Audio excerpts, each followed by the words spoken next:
era kati mbategeeza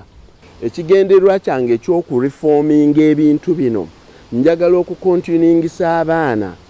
omulembe ogujja guleme kulaba ebintu byaffe ebyobuwangwa nga bisaanawo nga nteekamu ebintu ebiri acceptable abaana b'omirembe gino bye bakkiriziganya nabyo. Nze ndi principal mu international school ndaba abaana abakulira ekkololo n'emuyenga ng'omutuuzaawo nti bagenda kusalako nviiri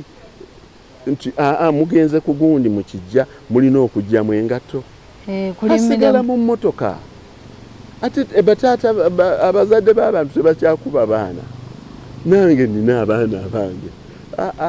kati mbuulira bwe mbajja okulima ebijja kati nga wano bazze okulima ebijja ayagala asigala mu ngatta ayagala mu sapatu ayagala mu bigere mwana wattu kye nasooka okugjawo biibiri bitunuulire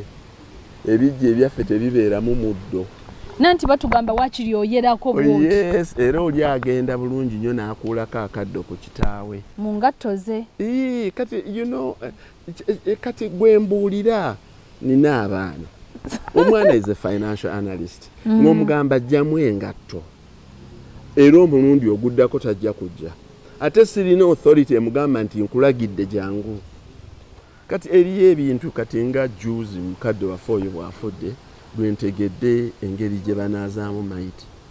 kati nze nzaalibwa mu kibuga nkulidde mu kibuga simanyangako we banaaza mayiti bw'ogenda ku muntu afudde obeera eno bbali babeera eno bbali kati mmaliriza ntegedde abantu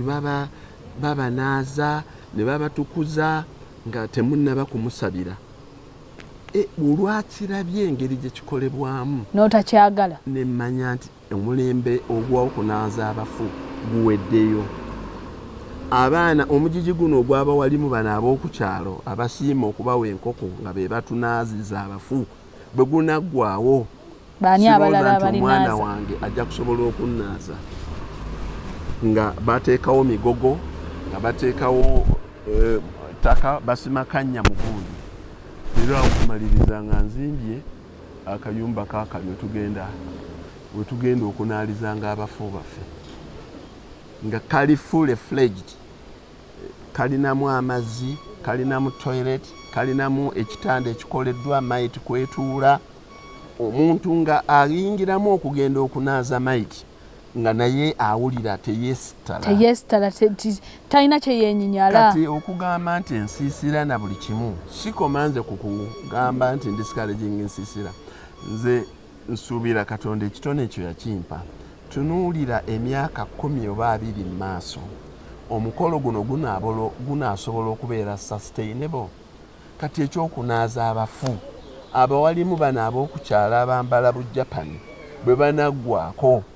bajja kutuyiwangako buyimazzi katono mu bufunze nga teri kunyiga lubuto kubanga abantu benyinyadde embeera ey'okugenda mu nnyumba n'osimamu akannya embeera ey'okutwala omufu mu mimwanyi ne muteekawo emigogo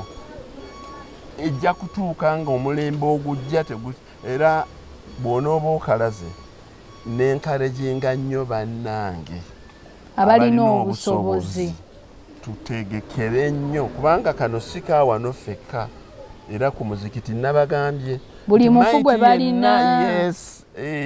bwemba okuginaaza obulungi kubanga nze nkimanyi abawalimu bano abaliwo bwe bana omugigi ogwo bwe gunaagenda teriyo muntu ajja kusobola kutwala mayiti mu bitooke mu mmwanyi bateekewo emigogo basimewo akannya